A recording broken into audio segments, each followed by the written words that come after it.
السلام علیکم ورحمت الله وبرکاتو. د شریعت غږ رادیو درنو اوریدونکو، دا د سنگر خاطرې خبرونه ده. زه سید سدیس هاشمی یو ځل بیا تاسو په درنه خدمت کې را حاضر شوم. درنو اوریدونکو، په دې خبرونه کې به تاسو ته د افغانستان د اسلامي امارت مجاهدین د خپل ستړیاو، تکلیفونو او د دین په لار کې د زحمتونو قصې او خاطرې دروړاندې کړي. درنو اوریدونکو، هیلمند یو د خبرونه تر پایه را سره تعقیب کړئ. دا مهال د شپږمې حوزې اړوند سیمه کې د اسلامي امارت د مجاهدینو یو مرکز ته راغلی. دلته په دې مرکز کې د یو مجاهد مو مخته ولاړ دی او د ده څخه به د اسلامي امارت د مجاهدینو په صف کې د سختو تکلیفونو په اړه څو لنډې پوښتنې وکړو. له موږ سره واوسئ. مجاهد صاحب ستړي مستې په خیر رالاست موږ مخته. خیر ستړي مشه څنګه یا جوړه په خیره. مننه کو مجاهد صاحب محترمه. که لومړی د شریعت غږ رادیو د سنگر خاطرې خپرونې درنو اوریدونکو ته خپل ځان ور وپېژنئ. زما نوم نور احمد، مشهوره په کاکا یم. کاکا صاحب محترمه، که راته ووایاست چې له څه وخته د اسلامي امارت د مجاهدینو په پاک صف کې درېدلي یاست او دغه خدمت مو له کوم وخته پیل کړی؟ موږ خو الحمدلله د زاړه تحریک څخه وینه خیر خدای زغم نه دي کړی، بیا هم دغه زاړه تحریک څخه دغه خدمت مکوي. بیا چې د امریکایان راغله نو موږ په جماع کې د امریکایان سره دغه عقیدوي دغه وو، نو دغه سره مو دغه د جهاد دغه فکر سره و، جهاد فکر سره واله خو موقع نه ملاویدله. بعد هغه موږ په مسجد کې طالبان و، هغه یو کال د 2003 کال کې 2003 کال کې دی تللی و، بارو نیشته موږ لاړلو. بیا ما دغه پښتنې ډېر کول خیر اخر ماته نه معلومه وسله چې دی تللی و جهاد ته. جهاد هم په میانشینو خاطر میانشینو شاول کوټه خاطر هغه ولې شپې 2003 کې سلرم کالو. نو مجاهدین په غرو کې پټ پټ ګرځیدل. بعد هغه 12 مارتون بل کال کتلاس زه در سره زما اخو دغه کې و سره د خواري اختاومه د بل کال جمع اخیری شپې سولیا اباره ما دغه میوه مارکیټ کار کوي ریړی میکوله. اباره ملمسا خو نمی راغرال رازا زو اوله ما ریړی پر غځای پرې شو خپل کار پرې شوی والا بل رور مرته ودرو رال لم دغه تودرې رزولار مس رسول روان سلو ساشت مال. ډېر زیاته مننه کو کاکا صاحب محترمه. که راته ووایاست له دغه ځای څخه مو حرکت کولو د جیب خرچه چا درته برابره کړل او په څه ډول موټر کې له کومه ځایه مو حرکت پیل کړو؟ دغه د جیب خرچه چې وه هېچا ماته نه ده راکړې. اوله ورځ واجر ما سره چې پیسې را سره وې نه چې ما سره پیسې را سره ما نور مجاهدین ته بعض مجاهدین ته چې مقصد پیسې را سره موږ الحمدلله اخلاص و د مجاهدین دون اخلاص ورلودي چې د یو مجاهد سره پیسې سره وي لږ ډېر د نور مجاهدین څخه چې په کار وسه نیس په موله. انو بیا موږ لاړلو د جزا څخه په زرجی بابا کې سره ځای شو. زرجی بابا څخه لاړلو او د اینو منی اخواته چیر سول د اینو منی څخه الته موټر راب سراله شپږو کسو شپږو ان شاء الله شپږ کسو کوه کسو ورې بای پور موټر رالی. بیا ولاړلو موږ پر دغه لار باندې دغه ته او بوري پر لار باندې د امان پر لار بوري ته ولاړ د بوري څخه ولاړلو چې دغه سي پر رود باندې واوښتلو حسن زیور توای شول کوټ فائدې انو واوښتل چې دغه سي میانشین ته ولاړلو. میانشین کې بیا ورې سره ځای سلو تقریبا شل کس مجاهدین و د ملا محمود اخون ملګری و کامران باندې یژاخ کو شبکه کامران و ملا محمود اخون دغه ملګری و. ډېر زیاته مننه کو د کاکا صاحب محترمه. ته وویله چې له حضرت بابا څلور لارې څخه مو حرکت پیل کړلو، بیا هلته یو موټر افسر راغلی او بیا ولاړو د بوري د لارې د میانشین ولسوالۍ ته ځان ورسولو. کله چې د محمود صاحب ملا محمود اخون تر مشري لاندې هغې دلګۍ ته ورسېدلاست، الته مو دا حس کړله چې دوی ښکاره فعالیت کوي که یو ځای پټ ناست دي؟ دا چې 2004 کال کې د اسلامي امارت مجاهدینو ښکاره فعالیتونه نه سوی کولی او نه یې کول، هغه وخت پلان هم د مجاهدینو داسې نه و چې دوی ښکاره فعالیت وکړي. تاسو څه فکر وکړئ دا چې ستا لومړی نوبت و د امریکایي اشغالګرو پر وړاندې د مقابلې په لاره کې؟ موږ الحمدلله موږ دغه ډېر قوي و عقیده و دغه مو بس توکل مو پر الله و. بل مجاهدین موږ هغه وخت پټ پټ عملیات کول، پټ کارونه کوله چې یو ځای به معنا شپه کوله لاړو به په کلی کې دوه و درې و څلور بس په کوټو کې سره تقسیم بسوله غرمه به مورې چېر که بیا به د هغه ځای کې بس وخت ډېر نه چېرو بیا به تللو بل کلي ته شپه به م بل کلي کوله نو ماښام چې به هم سو اورې به هم بس سره تقسیمېدل په کوټو کې دوه و درې کسه څلور کسه بس موږ به دا کوټو کې شپې سره کوله. مننه کو کاکا صاحب محترم، تاسو له دې ځایه څخه شپږ ملګري وارلاست. هلته څو ملګري یو ځای ناست وه، یعنې 15 وه، 20 وه، 10 کسه وه، څو کسه هلته یو ځای وه چې تاسو دغه شپږ کسه وارلاست ورسره یو ځای سولاست؟ هلته تقریبا 10 کسه نور ملګري ناست وه، 6 کسه موږ ورغلو، بیا د هغه وروسته 3 وه که 4 کسه نور راغله، 19 وه که تقریبا که 20 کسه موږ سره یو ځای سولو. بعد هغه نو بیا مو یو ځای وټاکئ، مجلس مو وکئ او بیا د کلي و محل خلک په تاسو پوهېدل چې دا مجاهدین دي که تاسو یو بل رنګ د خپل کار تور کړي؟ یا موږ بس ورسره کښېنستلو، د خلک خبر وه دغونه د هغه خلک دغه خوا خلک هغه غرونه وه بس ولد وه د مجاهدینو سره همکاره وه، هغه خلک ښه خلک وه. په هغه وخت کې د شاولي کوټ پای و میانشین و هغه علاقو کې وه، نو المیش ورته وایي دا کوچان و، دا ډېر ښه خلک وه. نو موږ په ښکاره د هغو په ښکاره خو داسې یو ځای وخت نه چېروئ. ډېره مننه کو کاکا صاحب محترمه، راته ویلی سئ چې له حضرت بابا څلور لارې مو تر وطاقه پورې په دې لاره مزل وکړي چې تقریبا ساعتونه ته رسېږي دا مزل. نو په لاره کې مو د دښمن یو چیکپین یا یو داسې څه ونه لیدل او احساس مو ونه کړي چې دوی به موږ راکښته کړي او پوښتنه به راسې وکړي چې تاسو چېرې روان یاست؟ موږ داسې وو چې پر داسې ځای نور تللو، موږ در دغه چېر سولو، در عینو مینه چې چېر سولو، هلته چیکپین شی نه وو. انو بایپور ته ود خطل دا بایپور هم د شخصي بایپور دا د لین بایپور. نو د خلکو دا سر خلاصې دی چې دا معنا وطن ته د سپاریان دي، د کلیو د وطن خلک دي. بیا موږ په داسې ځای یو په دغه نساجي پر پله باندې ورغلو، هغو دغسې وکتل نور ځای نه راګرځولي، موږ باره په داسې پر پوسته و پر دې دغه نه راغلي ولاړو دغسې دامان ته پورته سولو، در بورې پر بیا پر داسې پوستو پر دې ځایو نه راغلي. ماشاءالله کاکا صاحب محترمه، که راته ووایاست چې په دغه نوبت کې ستا میانشین ولسوالۍ کې تېر کړی دی د ملا محمود اخوند تر مشرۍ لاندې، هلته اقتصادي حالت په وطا کې څه ډول و؟ مجاهدینو یو څه پیسې درلودلې نه درلودلې؟ دغه د اقتصاد اکمال او سیستم چا برابرولو؟ ته پوه نه شولې چې له کومه طریقه برابرېږي؟ نه هېڅ دغه نو بس د مجاهدینو سره دغونه قدر پیسې وې، بس یو لږ ربردارې وسه ورسره وې، بیا داسې اخلاص و الحمدلله مجاهدینو اخلاص درلود. نو چې دارې وسره به که به 1000 وې که به 2000 ورسره وې، دا به واجردل دی بس تقسیمولې. بل ډوډۍ چې موږ مصرف نه کوئ، دا کوټو ته به تللو که به چای هم نور ځای خو زرې به مو کولې، یا معنا دغه په کوټو کې مو شپې کولې، یو کوټه کې به کښېنستل ډوډۍ مو وخوړل، هغه ځای به تللو بل ځای. نو دا رقم کارونه وه. ماشاءالله، یعنی مجاهدینو ټوله د وطاق خرچه په خپل جیب باندې کوله؟ بله وه. کاکا صاحب محترمه، که راته ووایاست دغه 20 کسه ملګري چې سره یو ځای واست په میانشین ولسوالۍ کې، دغه 20 کلاشینکوفونه درلودل، یو ثقیل راکټ یا یو بل داسې وسله ستاسو په وطاق کې موجوده وه که نه؟ او سلاوي مو که دا راته ووایاست چې سلاوي مو ښکاره ګرځولې که مو سلاوي یو ځای پټې کړې وې؟ یا سلاوي مو ښکاره ګرځولې، خو داسې علاقو کې موږ نه ګرځېدل، نه مو یو ځای وخت ډېر چېروئ او نه مو معنا پر یو ځای ډېر کښېنستلو. موږ چې به یو ځای معنا شپه کوله مواجردله، ډوډۍ به مو یو ځای وخوړله، شپه به مو بل ځای کوله، تللو بل ځای ګرځېدو پټ. خو دغه علاقې چې وې دا په داسې علاقو کې موږ شپه کوله چې معنا د مجاهدینو سره به هغه خلک همکاره وه. بل چې و دغه د پیسې واجردله، موږ واجردله مجاهدینو ته چا نه راکولې، زه خپله واجردلی یم، واجردلی وارې پې نه مې د اول سره نه در پای پرې چا سره نه دا خس چې زما سره پیسې راڅخله به مې مجاهد. مننه کو کاکا صاحب، سلاوي مو څه ډول سلاوي درلودلې؟ کې د نوعیت په اړه له اورېدونکو سره معلومات شریک کړي. سلاوي زموږ دغه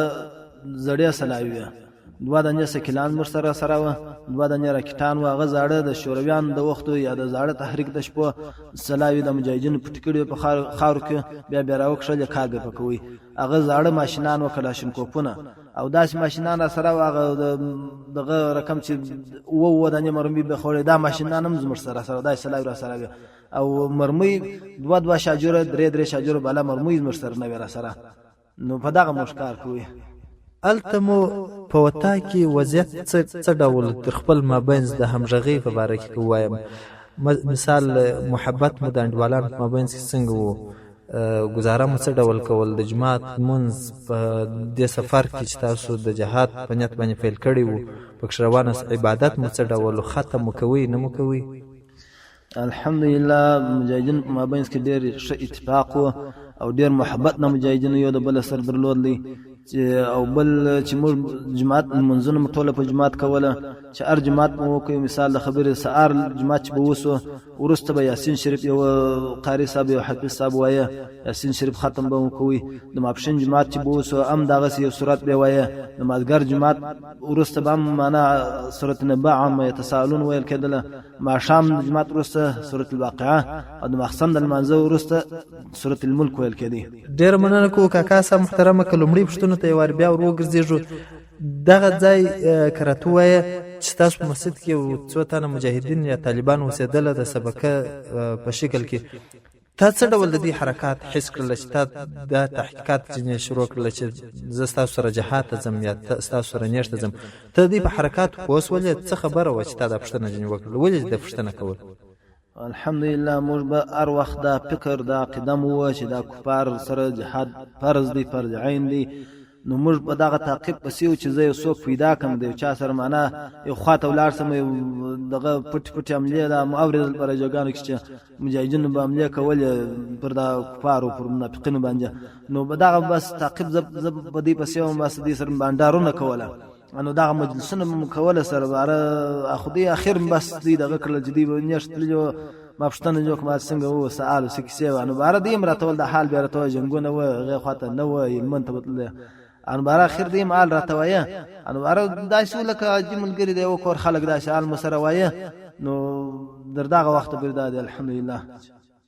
ډېره مننه کوو کاکا صاحب محترمه. که دا راته ووایاست او ویله چې د ملګرو په مابینځ کې د محبت ژوند د ختم کوئ او نور داسې هغه دیني او عقیدوي لاره متعقیبوله، داسې یو احساس ما هغه وخت کوئ چې یوه ورځ به موږ په نښته کې ښکیل کېږو، نو د نښتې کار خو ډېر سخت دی، موږ باید امادګي ورته ونیسو، یعنې د سلاح زده کړه، د دښمن څخه د ځان دفاع او پر دښمن باندې د یرغل دغسې یو پلان یو سنجونه مو کوله په خپل مابینځ کې که نه؟ و الحمدلله موږ دا فکر درلودی چې ورځ به موږ خامخا ورتللو یا به ځای ته حمله به مو کوله یا معنا دلې به کفار یا چاپه راسي یا به شی راسي یا به دغه منافقین راسي حمله بر باندې وکړي. نو موږ به د سلاح تللو به داسې به وخت داسې غره ته به وختلو، موږ به تمرین کوئ، انداخ به مو کوئ. نو درا وخت پورې چې بس سر مجاهد چې شي به سر نه خلاصېدی هغه به مو سر ورشولی او بل ته انداخ ښکار به مو ویشتي انداخ به مو کوئ داسې وخت نه وخت. په دغه اول ځل نوبت کې چې ته میانشین ولسوالۍ ته ولاړلې څو شپې مو وکړلې بیا په دغه ولسوالۍ کې؟ تقریبا شپې یوه میاشت انشاءالله زیات کم کښې ما چیره کړولې. دغه وخت چې ته ولاړلې په میانشین ولسوالۍ کې د یوه میاشت پورې وخت تېر کړئ او تا وویله چې زه له بازاره څخه ولاړلم د ملګرو سره، نو کور ملګري دوستان یا پلار ورونه دا په جریان کې کړله چې زه په دغسې یو کار پسې ولاړم یا دغه طرف ته ولاړلم، حد اقل په دغه طرف ته تللی یم، یو څوک چې په جریان کې کړه که نه؟ یا ما هېڅ چاته نه دي ویلي، هېڅ چاته مې نه دي ویلي، خو دغه نه مې بس ورته ویلي چې بس مال زه ولاړلم داسې خوا ته ځم الله په ما پسې مه ګورې، دغه نه قدر مې ورته ویلي. بیا څو ورځې بعده پس دغه ځای څخه مې یو ټلیفون را وکړ و کور ته چې زه پلانکي ځای کې یم ما ته بس مه ګورې، ما دغه انتظار مه کوئ ما ته. نو پلار ورونه د دې کار په اړه پوښتنه نه درڅه وکړه چې تاسو هغه ولسوالۍ ته ځئ د هغه چې د کندهار یو سرحدي ولسوالۍ ده، ډېره لرې پرته ولسوالۍ ده، نه ویل چې په څه کار پسې ځې چې هلته ځې؟ سره خلاصېدی دی انشاءالله موږ هم مهاجرېدله د هغه ورته وویله چې داسې کار دی د کفار راغلي چې د کفار سره مهاجرېدله مقابله غواړي معنی جهاد فرض دی فرض عین دی پر نرو پر ښځه دې هم سره خلاصېدي انشاءالله د ټولو عقیدې د هغه وې پر دغه عقیده وه چې جهاد پر نرو پر ښځه پر لویو پر کوچني فرض دی فرض عین دی. واقعا همدغسې کاکا صاحب محترمه. که دا راته ووایاست چې په دغه اول نوبت کې تاسو له دښمنه سره یو ځای په نښته کې ښکېل شولاست که نه؟ بله و موږ ولاړلو به زمتون هوایه کوي په میانشین کې د زمتون هوې سر و دلته قرارګاه وې پر دغه باندې موږ حمله وکړله. موږ 2 شپې مزل وکړئ، درېیمه شپه دغه دغه ته په غرو کې مې درېیمه شپه دغه ته موږ ځان ورسوي د شپې به موږ تګ کوو د ورځې به ناست یو ځای انو د شپې درېیمه شپه موږ دغه ځای ته ورغلو ورې معامله وکړله هغه دغه مو وکړي عملیات مو وکړل بعد هغه بیرته ووتلو ماشاءالله ویلی سي چې دغه قرارګاه یا پوسته د امریکایانو یا د ناټو د نورو عسکرو او یا د داخلي اجرانو یې وه د چا پوسته وه چې تاسو عملیات باندې وکړل و د داخلي عسکرو داخلي اجرانو دغه قرارګاه وې د سړک دغه امنیت لپاره مو دغه و د سړک جوړوي هغه مو راغلي وه د قطارو خلک هم وه چې د قطارونو بیول ورې هغې خواته د عملیات ولسوالۍ ته بېشی وړل دا قرارګاه چې وه ولسوالۍ ته نږدې پرته وه بیا امریکایان دې نږدې شاوخوا کې نه اوسېدل یا هغه شپو کې اولې شپې وې 2005 کال به انشاءالله 2005 کال و نو امریکایان په هغه وخت کې هغې خواته نه ورتلله مجاهدین چې وه داسې پټ ګرځېدل ډېر په پټ سري ډول یوازې کار کوي عملیات ماشاءالله کاکا صاحب محترم راته ویلی سي چې دغه عملیات تاسو د شپې په خوا کې ترسره کړل او که د ورځې وې که د شپې و نو څو بجې وې چې تاسو ورلاست د دې پوسته باندې مې څو بریده وکړل موږ د شپې عملیاتو کې د شپې ورلو دغه پوستو ته تقریبا 10 بجې وې موږ یو وارې پر 8 بجې ور روان شولو پر 8 بجې چې موږ دغه وکتل خلک ګرده ویښ وه دا خلک چې بیا وه دغه خلک نه کې د حکومت سره هم بعضې همکاره وه دغه دغو سره جاسوسان یې ډېر درلوده نو موږ باره یو ځای بیرته کښېنستلو په دا شپه ژمی یو ډېر یخ و او ورې کښېنستلو باره چې نکې ناوخته تقریبا 10 بجې شوې چې موږ باره ور روان شولو هلته معامله وکړله بعد عملیات څخه وروسته موږ بیرته را رهیسول پر شا نو تاسو ویلی سئ چې به دغه د ستاسو عملیاتو څونه وخت ونیوي 3 ساعته پورې په نښته کې ښکېل واست نیم ساعت وخت یو فاو وخت څونه وخت پرې واخیستې د ستاسو نښت موږ نښتې انشاءالله یو ساعت 15 فاو یو نیم ساعت پورې داسې وخت بیا اخیستی تاسو ټاوران وویشتل که داخل پوستې ته ورلاست که نه ورلاست او بیا چې تاسو په کوم ځای عملیات وکړله د بلې خوا دغه ځای ته کومک راغلی که نه بله و موږ داخل پوستې ته ورغلو دغه قرارګاو ته ورغلو دننه په دغه قرارګاو کې عملیات وکړه نو دغه خیمې وې د خیمې مو وویشتلې ځینجه او د دې چې د دې د مجلس خاصه مجلس نږدې دوی بانډار شروع کړی و دغه ځای ته خاص ورغلو د نن ورې هغه پوستې ته ورې مو کار وکړي عملیات مو وکړه بعد هغه بیرته وروسته د هغه ځای چې موږ په دغه ځای کې لا وو چې د ولسوالۍ د خاصه کومک رالی د هغې خاصه ټکان په موږ شروع شول د بل غره څخه د ولسوالۍ نږدې وه د کورو د خاصه هم بعضې موږ داسې دغه و چې ټکان کېدله د کورو کلی و شاوخوا نو بیرته موږ باره حرکت را وکړي دغسې زمتونه وې پای ته دغه چې نرتونه وکړي پر هغه لار باندې بس موږ روان شولو ماشاءالله کاکا صاحب محترم ویلی سي چې تا وویل چې قرارګاه ته داخل ته ورغلو دشمن مو په بشپړ ډول له منځه یوړي یا عسکر یا په اصطلاح باندې دغه وخت اجران مړه پراته وه هغوی مو ټپیان ولیدل او که تښتېدلي وه یو مړی ټپي یو څوک یې پاته و چې تاسو قرارګاه سقوط کړله په مکمل ډول قرارګاه نه ده سقوط شوې موږ ډېر په کم تعداد کې وو بل موږ سره موږ 20 کسه وو په دا 20 کسو کې 3 کسه خالصلاس او که 4 کسه خالصلاس موږ سره وو چې هغو سلاوي نه درلوده بل موږ سره مهمات لرو موږ مهمات خلاص ول په دا وخت کې بعضې ملګرو کلاشینکوفونه یا سکیل لا بند سوله نو مهمات خلاص ول بیا دوی ته کومک راتلی موږ بره په دغه بس بیرته شاته حرکت نه وکړو جرا وګرځېدو یعنی یو مړی ټپي یا یو داسې څه مو ولیدله چې هغه د دوی ته د یو تلفات په معنا وي چې موږ تاسې ویلی شو چې د دې لپاره درانه تلفات دي او دا چې ټول خیمې مو وویشتلې له منځه مو یوړلې یعنی داسې یو احساس مو وکړي د سترګو لیدلې حالات څه وو چې هلته یو مړی د دې د پروت و که نه بله وه دوی دغه مړی دوی ته ډېر تلفات وراوښته مړی وسوله تقریبا 9 کسه وه که 8 کسه دغه نه دوی د مړي سوله څو زخمیان وه خو زخمیان هم دقیق معلومات نه خو ډېر زخمیان سول دوی ډېر نفر دلې وه موږ ولیدله دلې چې پراته وه چې زخمیان سوي وه نو مړي نو وروسته باره په خبر سولو چې دغه نفر مړه دي 8 وه که 9 کسه وه ماشاءالله کاکا صاحب محترم راته ویلی سي چې تاسو په دغه عملیاتو کې یوه بله داسې لاسته راوړنه لرئ په اصطلاح باندې غنیمت مو د ځان سره راوړي، یو کلاشینکوف مو راواخستی یا یو موټر سایکل یا یو موټر مو د ځان سره راوستی، یو کبیر ته د خپلو سلاو سره رالاست. یا موږ غنیمت نه دی راوړی په دې خاطر چې دی ډیری و، دلته ډېر خلک اوسېدل، ډېر تقریبا چا 200 کس چا 300 کس دلته اوسېږي. نو موږ ملګري چې وو دا پوستې هم څو پوستې وې څو قرارګاوې وې، یوه پوسته نه وه. نو موږ سره تقسیم سول پر 2 ځایه سولو، په دارنو 2 ځایه چې سولو په دغه کې واجب موږ څخه یو نفر شهید وسو، هغه ورې پاته سو. نو موږ واجر د ډېر کم 2 ځایه سو، 2 خاصه موږ حمله وکړله، باره خپل ملګرو مازم سره پیدا کړل چې موږ زنجیر راووتلو، ملګري په دغه کې یو نفر صفات چې هغه شهید سوی و، موږ نه دی لیدلی خپله، وروسته به عربه خبر سولو. واقعا کاکا صاحب محترم راته ویلی سي چې تا ډېره پراخه ساحه وه، هلته ګڼې پوستې او نور امنیتي ځایونه وه، او تا وویله چې د دوی مړي هم سوي وه. د دغه شهید په اړه که راته ووایاست چې ستاسو دا ملګری شهید سو،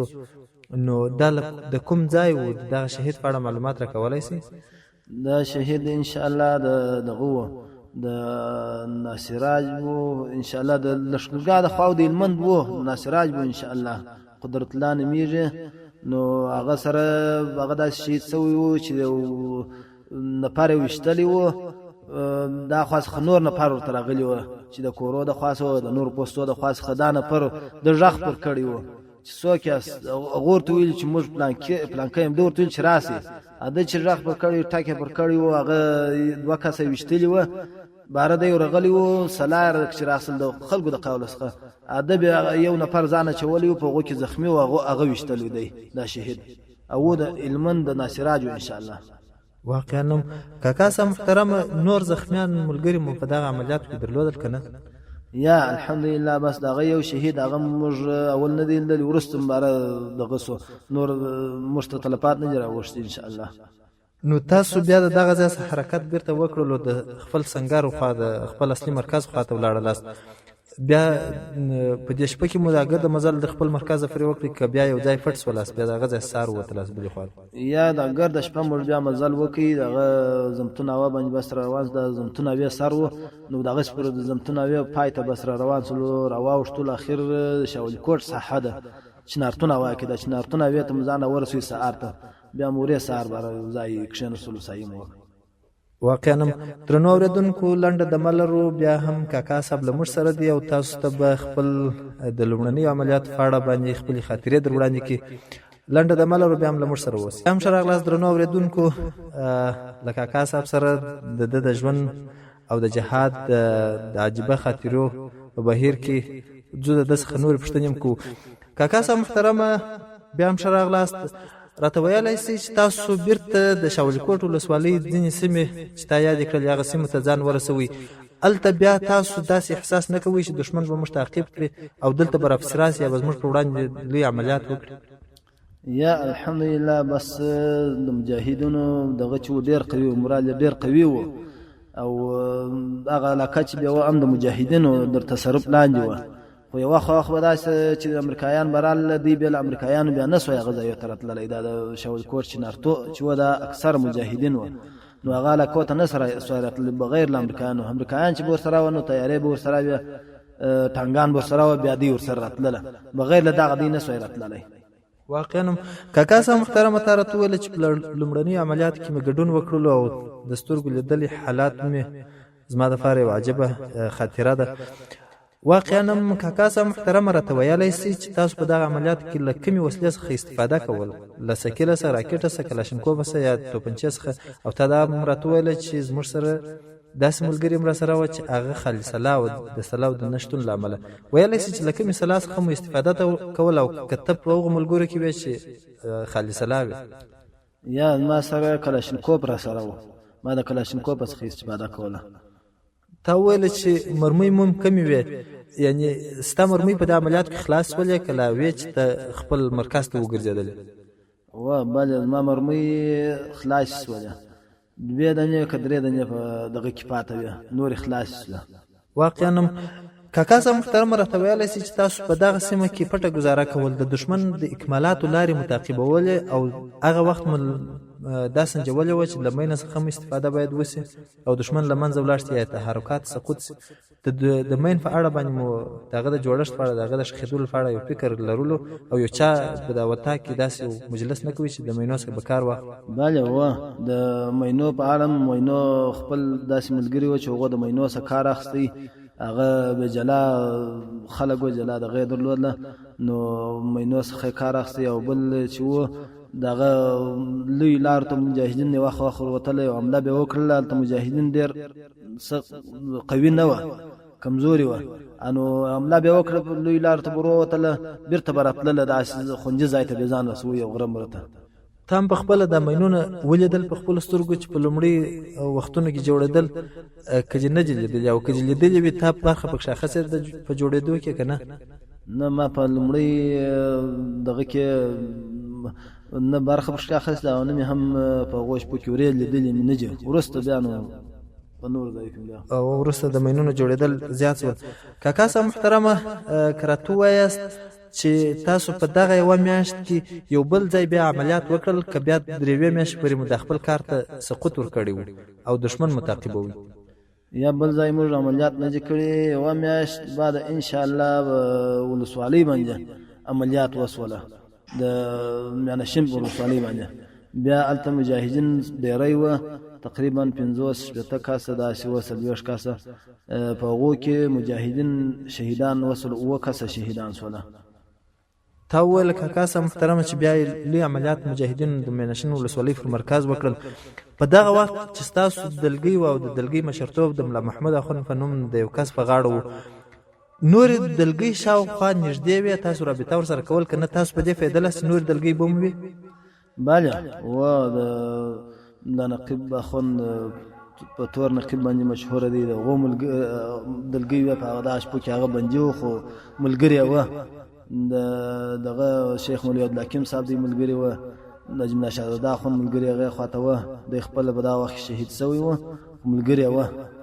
کله کله به تاسو د هغو ملګرو سره رابطه کول، لیده مو کول، مجلس مو کوئ که نه؟ د عملیاتو پلانونه مو شریکول که نه؟ بله هو ملګرو دغه موږ په رابطه کې، مجاهدین ټوله په رابطه کې وه، بس د عملیاتو خبرې سره کولې. دغه واقعا هم کاکا صاحب محترمه راته ویلی سي چې بیا تا د کور خواته د ملګرو سره رخصت راخیستلو، دغه صحنه ستا دپاره څه ډول و؟ دا چې تا وویله چې ډېر د محبت ژوند مو کوي، هلته مو ټوله ورځ په عبادت تېرول او واقعا هم جهاد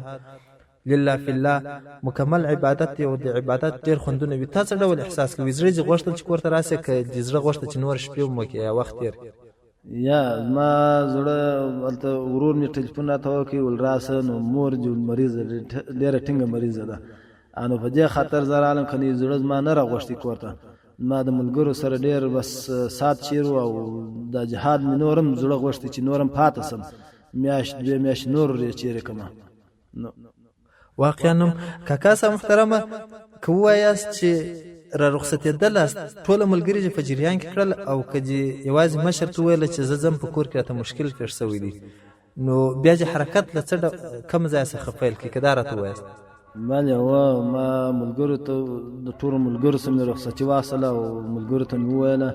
مشر ته مې مشر په هغه وخت کې محمود اخوند خپله ورې نه و، قاري عبدالعزیز کې حافظ عبدالعزیز، هغه زموږ د دلګۍ مشر د محمود اخوند طرف څخه دی و، نو هغه ته مې وویله، هغه سره رخصت واخیستې، بعد هغه د کړویه کوي، د کړوي سم حرکت را وکړي. رښتیا هم کاکا صاحب محترم راته ویلی سي چې تا وویل چې خرچه مو په وطاق کې په خپل جیب باندې کول، دغه وخت د لارې او کور ته د راتګ طریقه دوی درته برابره کړل د وطاق له طرفه او د جیب خرچه یې درکړله که بالا که ووایم چې په یاله خیر باندې را روان سولاست؟ یا ما سره پیسې را سره وې الحمدلله، ما خواري کښله او بل چې و پیسې دغونه بل دغه مشر د حافظ عبدالعزیز هغه راته وویل خرچه در سره سته نسته، مال یاد ما سره سته، که تاسې غواړئ هم ما سره پیسې انشاءالله سته دغونه چې در کوره پورې ورسېږم. او بل د هغه کړوی چې د چنارتو یو ځای دی ناوا ده، دغه ځای سمول حرکت را وکړئ. بیا الله خو د کلي خلکو را سره پیدله والا هغو طریقه چې دا د پلانکي ځای دی پلانکی دی بالا داسې دغه بیا را وښوي یعنی د لارې د امنیت د خوندیتوب لپاره د محلي خلکو مرسته در سره کول و الحمدلله محلي د وطن خلکو ډېر مرسته را سره کول و لاره شول بس یو دغه بیا راوښي چې د پلانکي ځای ما موږ به هغه خبره کوله. رښتیا هم کاکا صاحب محترم راته ویلی سي چې هغه ملګري چې له تا سره تللي وه بیرته چې ته کور ته رخصتېدلې خو نو هغه فاده سول هغه بیا څه وخت په تا پسې راغله؟ هغه نو تقریبا څوک 10 ورځې بعد او څوک 20 ورځې بعد او څوک میاشت بعد د نشونه شروع کېدل او اکثر مجاهدین خو طالبان چې دغه د جیب خرچه نه دول د نشو ته بدلله د نش کې به څه خرچه بس برابروله دغه بس د دې گزاره و بس نو نش پته بس دی اکثره جنجراغله. واقعا کاکا صاحب محترم کله چې کور ته راورسېدل بیا چې پلار یا ورونه نه درته وویل چې څه حالات وو څنګه و د مجاهدینو فعالیتونه د کامیابۍ خواته روان وه څه امیدونه وه ته د هغو سره څه ډول معلومات شریک کړل هغو ته دې ډاډ ورکړلو که نه؟ هغه شپو کې خو نو موږ په کور کې ډېری وو هر چا ته ما دا خبره نه کوله بیا مې پلار ورونو ته دغه کیسې کولې چې ما الله رقم الحمدلله انشاءالله کارونه صحیح روان دي او کامیابۍ راځي د خدای احسان دی. نو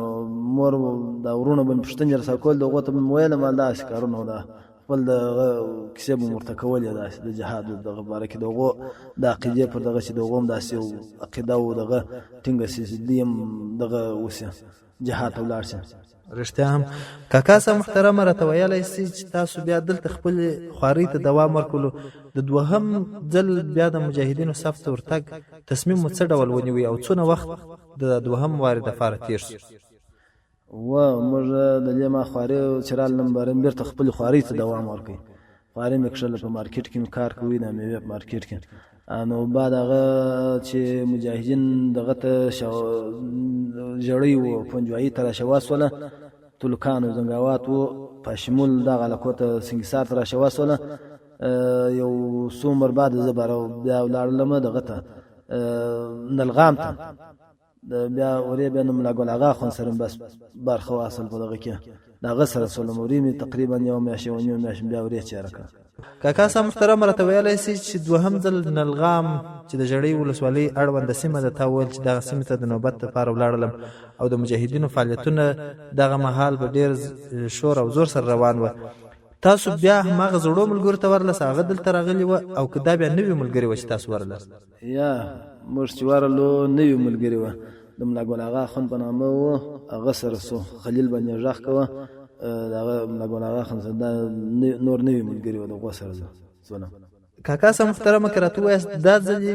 چې په دوهم نوبت ستاسو دپاره نو تاسو هم دا وارې په یو نښته کې ښکېل سولاست یا وچافه ستاسو په وطاق یا ستاسو شاوخوا وطاقونو باندې ولوېدل د دښمن له خوا څخه که نه؟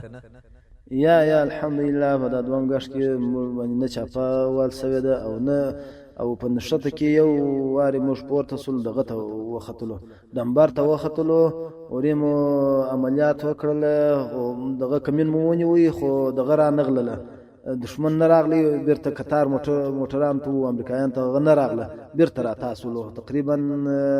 سهار پورته سولو در ماپښینه پورې موږ ماپښین بیرته بار را تاسولو. دغه وخت چې نو ژړۍ ولسوالۍ د اسلامي امارت مجاهدینو ځان رسولی و دا چې ژړۍ ولسوالۍ د کندهار ښار په لویدیځه سیمه کې پرته ده نو او کندهار ښار ته ډېره نږدې ده د مجاهدینو فعالیتونه په دې ولسوالۍ کې څه ډول وه یعنې ښکاره وه پراخوالی یې درلودی څنګه و قوت د مجاهدینو تاسو څه احساس کوئ یعنې ډاډمن واست چې مجاهدینو نور قوي سوي دي او دا د اوس په ښکاره فعالیت والحمدلله دغه مجاهدینو دغه چې و عملیات په ښکاره ډول و او په ډېر قوت سره روان و ډېر په شور په دغه سره روان و نو ډېر پر مخ روان و الحمدلله مجاهدین. دغه وخت د اسلامي امارت مجاهدینو له مینونو څخه استفاده کول که نه؟ بله و مجاهدین د مینونو څخه استفاده کول دا کم مینو کوچني و غټ مینونه دا وخت کې مجاهدینو جوړوله او خپل دلګۍ جلا درلودې مجاهد مینو والا و د کار د مینو څخه هم ډېر اخیستي مجاهدین. کاکا صاحب محترمه دا چې د 2004 څخه تاسو جهاد د نن ورځې پورې دوامداره ساتلی دي ویلی سي چې دغه ستاسو د مجاهدینو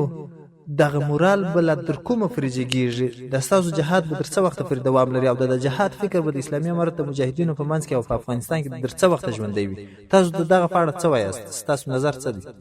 ان شاء الله الحمدلله موږ به در وخت پر چې ژوندۍ یو د جهاد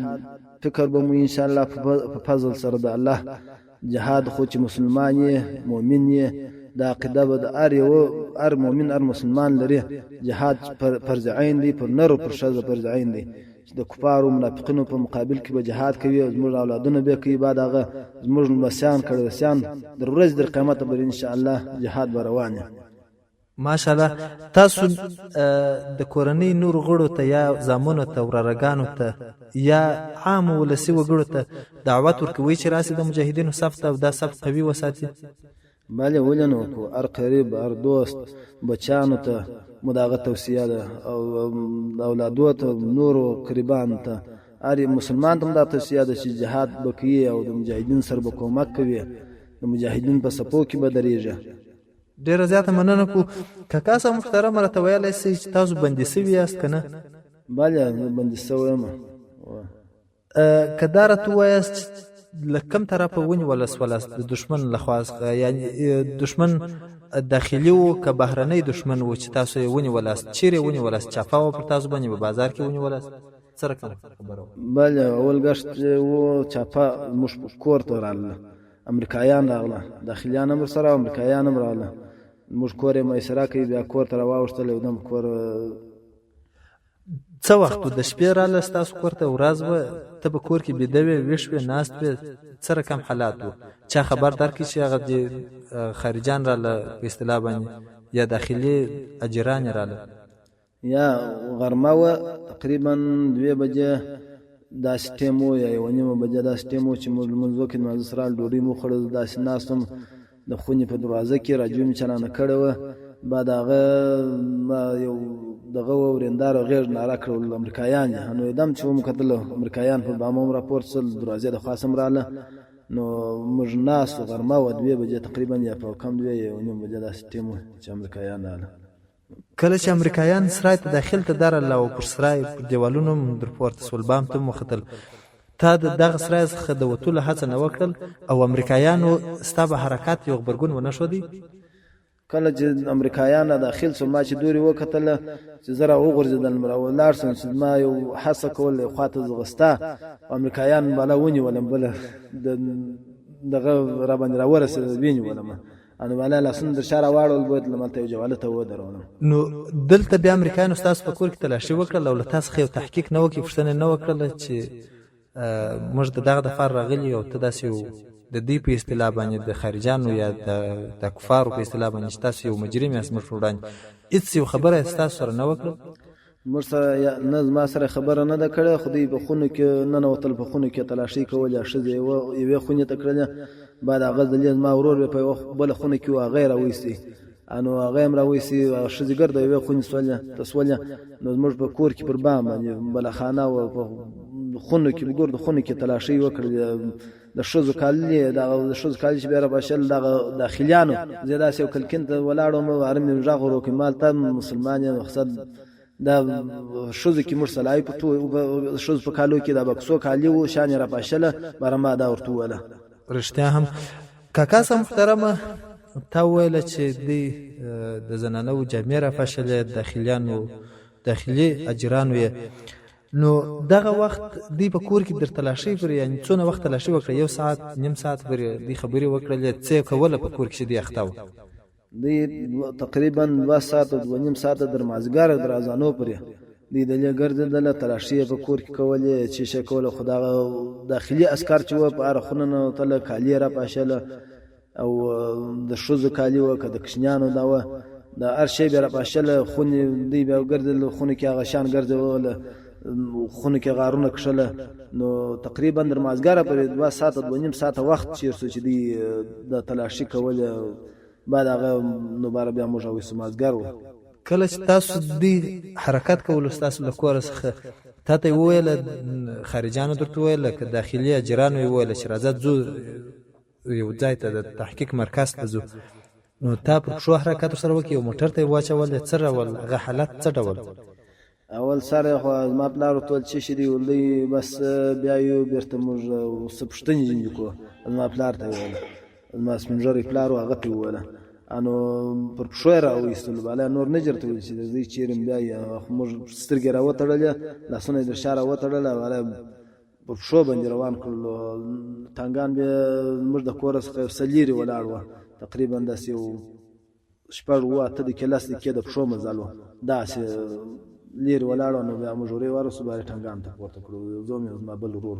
کله چې ټانګان ته پورته کړلاست نه پیدالاست چې کومې خواته روان یاست او بیا چې هلته کښته شولاست د موټر څخه د ټانګانو څخه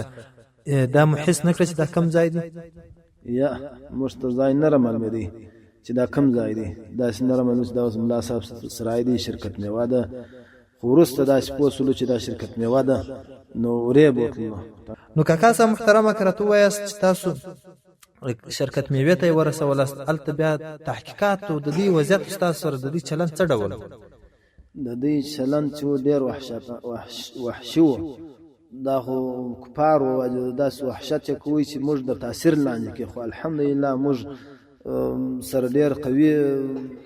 عقیده و ایمان سره و دا نو موږ خپل چې دی پوښتنه کول خو پوښتنه جواب مو ورکوي خو دوی داسې کول چې موږ ډېر دغه لاندې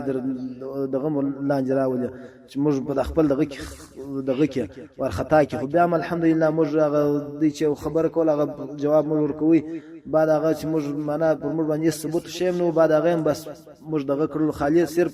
زما د ورور سره څلور که پنځه دانې سیم کارتونه وه څلور دانې وه که څو دانې مې کارتونه نیولي وه بس پر دغه باندې دا ډېر پوښتنه کوله چې دا څه شي دا څنګه دی دا واقعا هم کاکا صاحب محترمه راته ویلی سي چې دوی تاسو ته شکنجه درکړله خوراک یې درکوي د برق شارټ یو شی دغسې یو تعصبي یا تهذیبي چلند یې در سره وکړي تاسو یې وربولاست خوږه کړلاست ویې ځړولاست السلام علیکم ورحمت الله وبرکاتو د شریعت غږ راډیو درنو اوریدونکو دا د سنگر خاطرې خپرونه ده زه سید سدیس هاشمي یو ځل بیا ستاسو په درنه خدمت کې را حاضر شوی یم درنو اوریدونکو په دې خپرونه کې به تاسو ته د افغانستان د اسلامي امارت مجاهدین د خپلو ستړیاو تکلیفونو او د دین په لاره کې د زحمتونو قصې او خاطرې در وړاندې کړي درنو اوریدونکو هیله مند یو د خپرونه تر پایه را سره تعقیب کړئ دا مهال د شپږمې حوزې اړونده سیمه کې د اسلامي امارت د مجاهدینو یو مرکز ته راغلی دلته په دې مرکز کې د یو مجاهد مو مخ ته ولاړ دی او د ده څخه به د اسلامي امارت د مجاهدینو په صف کې د سختو تکلیفونو په اړه څو لنډې پوښتنې وکړو له موږ سره واوسئ مجاهد صاحب ستړي مه سئ په خیر رالاست موږ مخ ته خیر ستړي مه سه څنګه یې جوړه په خیره مننه کو مجاهد صاحب محترمه که لومړی د شریعت غږ راډیو د سنگر خاطرې خپرونې درنو اوریدونکو ته خپل ځان ور وپېژنئ زه زما نوم نور احمد مشهوره په کاکا یم کاکا صاحب محترمه که راته ووایاست چې له څه وخته د اسلامي امارت د مجاهدینو په پاک صف کې درېدلي یاست او دغه خدمت مو له کوم وخته پیل کړی موږ خو الحمدلله د زاړه تحریک څخه وینه خیر خدای زغم نه دې کړی بیا هم دغه زاړه تحریک څخه دغه خدمت مکوي بیا چې د امریکایان راغله نو زموږ په دماغ کې د امریکایان سره دغه عقیدوي دغه وو نو دغه سره مو دغه د جهاد دغه فکر سره و جهاد فکر سره واله خو موقع نه ملاویدله بعد هغه موږ په مسجد کې طالبان و هغه یو کال د 2003 کال کې 2003 کال کې دی تللی و بارو نیشته موږ لاړلو بیا ما دغه پښتنې ډیر جن کول خیر اخر مات نه معلومه سره چې دی تللی و جهاد ته جهاد هم په یعنی شنو خاطر شنو شاو کوټه خاطر هغه ول شپې 2003 کې سلرم کالو نو مجاهدین په غرو کې پټ پټ ګرځیدل بعد هغه بارما ورته مال بل کال کتلا زه در سره زما اخو دغه کې و سره د خواري اختاوم د بل کال جمع اخیری شپې سولیا اباره ما دغه میوه مارکیټ کار کوي ریړی میکوله اباره لمسا خو نمی راغرال راځه زو اوله ما ریړی پر غځای پرې شو خپل کار پرې شوی بالا بل رور مرته ودروي رال لمال ته دغه ته ودرې رزو لاړ مس رسول روان سلو ساشت مال ډېره زیاته مننه کوو کاکا صاحب محترمه که راته ووایاست چې له دغه ځای څخه مو حرکت کولو د جیب خرچه چا درته برابره کړل او په څه ډول موټر کې له کومه ځایه مو حرکت پیل کړو؟ دغه د جیب خرچه چې وه هېچا ماته نه ده راکړې. اوله ورځ واجب ما سره چې پیسې را سره وې نه چې ما سره پیسې را سره ما نور مجاهدین ته بعض مجاهدین ته چې مقصد پیسې را سره موږ الحمدلله اخلاص و د مجاهدین دون اخلاص درلودی چې د یو مجاهد سره پیسې ورسره وي یا لږ یا ډېر د نور مجاهدین څه چې په کار وې نیز سپمولې. انو بیا موږ لاړلو د جزا څخه په زرجي بابا کې سره ځای شو. زرجي بابا څخه پسې لاړلو هغه د عینو مینې اخواته چیر سول د عینو مینې څخه هلته موټر راپسې رالی شپږو کسو شپږو انشاءالله شپږ کسو که اووه کسو ورې بایکور موټر رالی. بیا ولاړلو موږ پر دغه لار باندې دغه ته هغه بوري پر لار باندې د امان پر لار باندې بوري ته ولاړ د بوري څخه ولاړلو پسې دغسې پر رود باندې واوښتلو حسن زی ورته وایي شولي کوټ پای دی انو واوښتلو پسې دغسې میانشین ته ولاړلو. میانشین کې بیا ورې سره یو ځای شولو تقریبا 20 کسه مجاهدین وه. د ملا محمود اخوند ملګری و کامران باندې یو ژغ کو شبکه کامران و ملا محمود اخوند دغه ملګری و. ډېره زیاته مننه کوو د کاکا صاحب محترمه تا وویله چې له حضرت بابا څلور لارې څخه مو حرکت پیل کړلو بیا هلته یو موټر راپسې راللی او بیا ولاړو د بوري د لارې د میانشین ولسوالۍ ته مو ځان ورسولو. کله چې د محمود صاحب لا محمود اخوند تر مشرۍ لاندې هغې دلګۍ ته ورسېدلاست هلته مو دا حس کړله چې دوی ښکاره فعالیت کوي که یو ځای پټ ناست دي؟ دا چې 2004 کال کې د اسلامي امارت مجاهدینو ښکاره فعالیتونه نه سوی کولی او نه یې کول هغه وخت پلان هم د مجاهدینو داسې نه و چې دوی ښکاره فعالیت وکړي. تاسو څه فکر وکړئ دا چې ستا لومړی نوبت و د امریکایي اشغالګرو پر وړاندې د مقابلې په لاره کې؟ موږ الحمدلله موږ دغه ډېر قوي و عقیده و دغه مو بس توکل مو پر الله و. بل مجاهدین موږ هغه وخت پټ عملیات یې کول پټ کارونه یې کوله چې یو ځای بیا معنا شپه کوله لاړو به په یو کلي کې 2 و 3 و 4 بس په کوټو کې سره تقسیم به سوله. غرمه به مورې چرکه بیا به دغه ځای کې بس وخت ډېر نه چرو بیا به تللو بل کلي ته شپه به بل کلي کوله. انو ماښام چې به هم سورې به هم بس سره تقسیمېدل په کوټو کې 2 و 3 کسه 4 کسه بس موږ به دا کوټو کې شپې سره کوله. مننه کو کاکا صاحب محترم تاسو له دې ځای څخه شپږ ملګري ورلاست هلته څو ملګري یو ځای ناست وه یعنې 15 و 20 و 10 کسه و څو کسه هلته یو ځای وه چې تاسو دغه شپږ کسه ورلاست ورسره یو ځای شولاست؟ هلته تقریبا 10 کسه نور ملګري ناست وه. شپږ کسه موږ ورغلو بیا در هغه وروسته 3 و که 4 کسه نور راغله 19 و که تقریبا که 20 کسه موږ سره یو ځای شولو. بعد هغه نو بیا مو یو ځای وټاکئ مجلس مو وکئ او بیا د کلي و محل خلک په تاسو پوهېدل چې دا مجاهدین دي که تاسو یو بل رنګ د خپل کار تور کړي؟ یا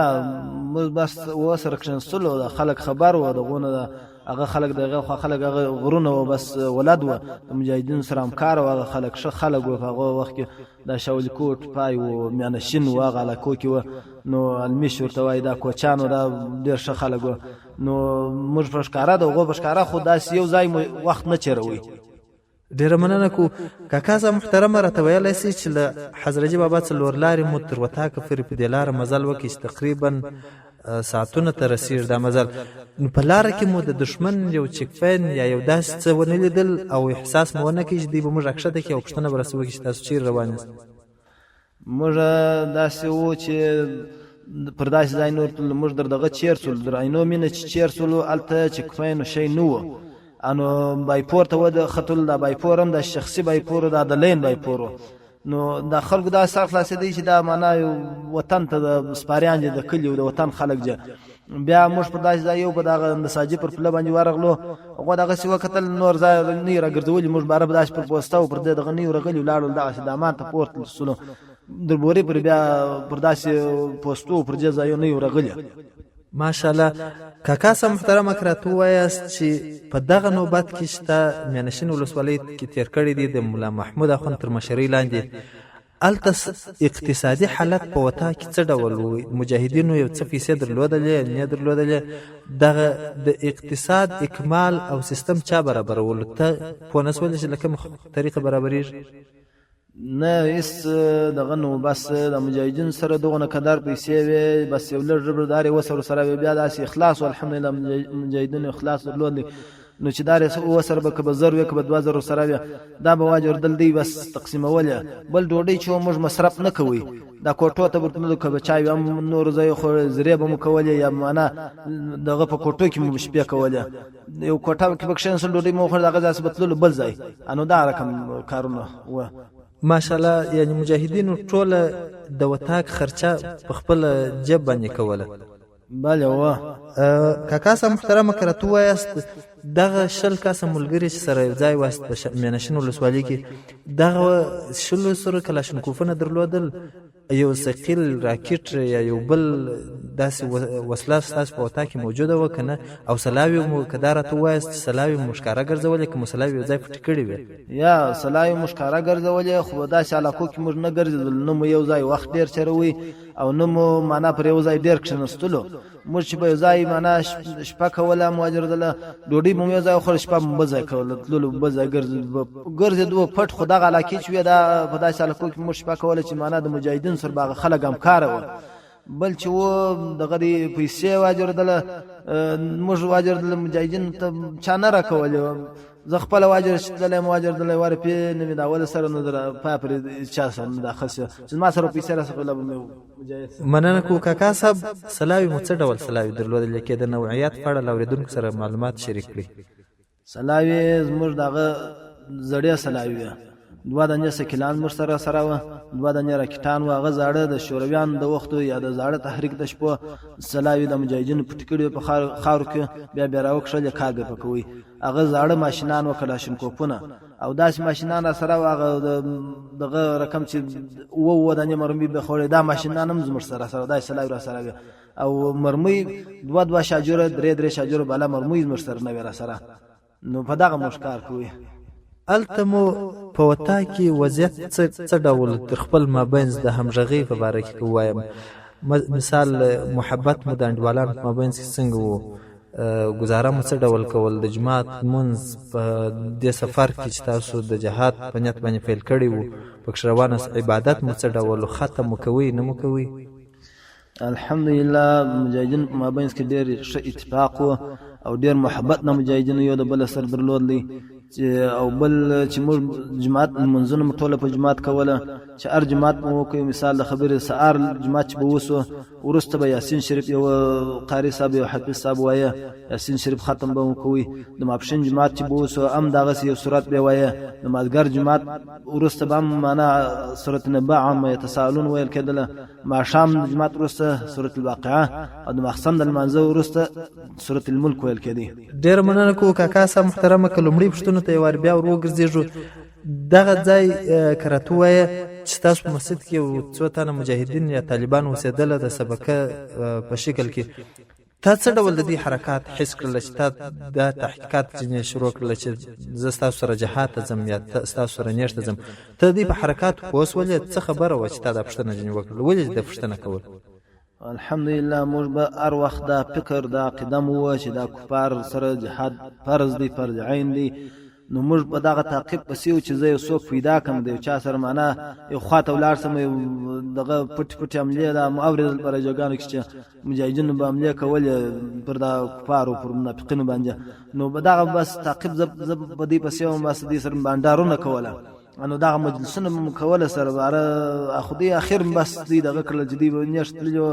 ما پښتنه جو کوم څنګه و سوال سکسه انو بار دې مراتول د حال بیا راته جنگونه و غي خواته نو و یمن ته بتله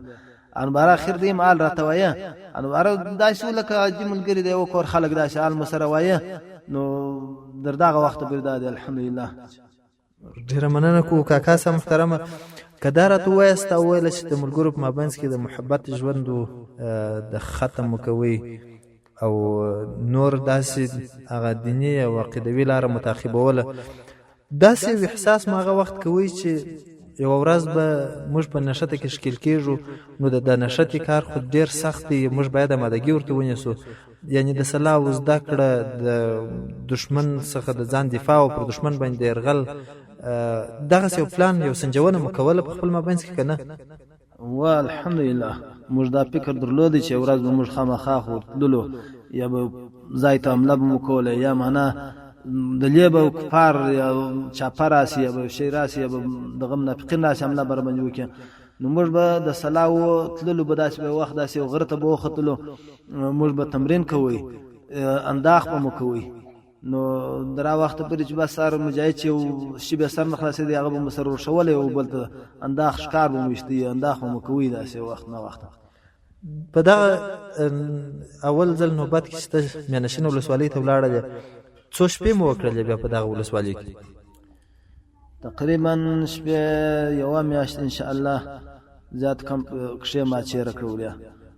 دغه وخت چې ته ولاړلې په میانشین ولسوالۍ کې د شپږ میاشت یوه میاشت پورې وخت تېر کړي او تا وویله چې زه له بازاره څخه ولاړلم د ملګرو سره نو کور ملګري دوستان یا پلار ورونه دا په جریان کې کړله چې زه په دغسې یو کار پسې ولاړم یا دغه طرف ته ولاړلم حد اقل په دغه طرف ته تللی یم یو څوک چې په جریان کې کړه که نه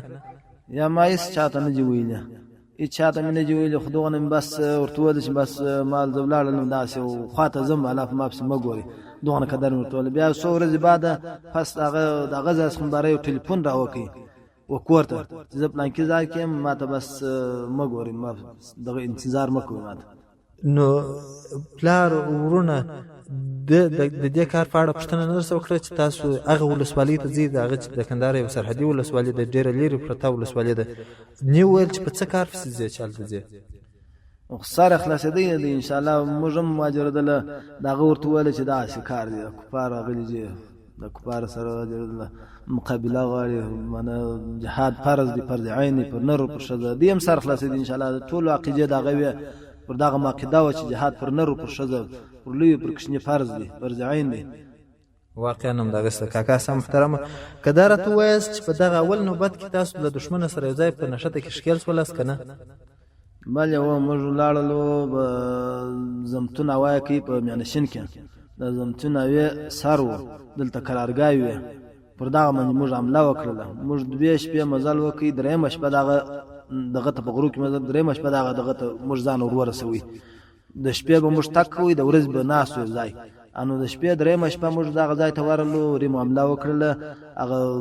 دغه مو وکړي عملیات مو وکړل بعد هغه بیرته ووتلو ماشاءالله ویلی سي چې دغه قرارګاه یا پوسته د امریکایانو یا د ناټو د نورو عسکرو او یا د داخلي اجرانو یې وه د چا پوسته وه چې تاسو عملیات باندې وکړل وه د داخلي عسکرو داخلي اجرانو دغه قرارګاه وې د سړک دغه امنیت لپاره مو دغه وه د سړک یې جوړوي هغه مو راغلي وه د کتارو خلک هم وه چې د کتارونو بېوله ورې هغې خواته د عملیات ولسوالۍ ته بېشی وړل دا قرارګاه چې وه ولسوالۍ ته نږدې پرته وه بیا امریکایان دې نږدې شاوخوا کې نه اوسېدل یا هغه شپو کې اولې شپې وې 2005 کال و انشاءالله 2005 کال و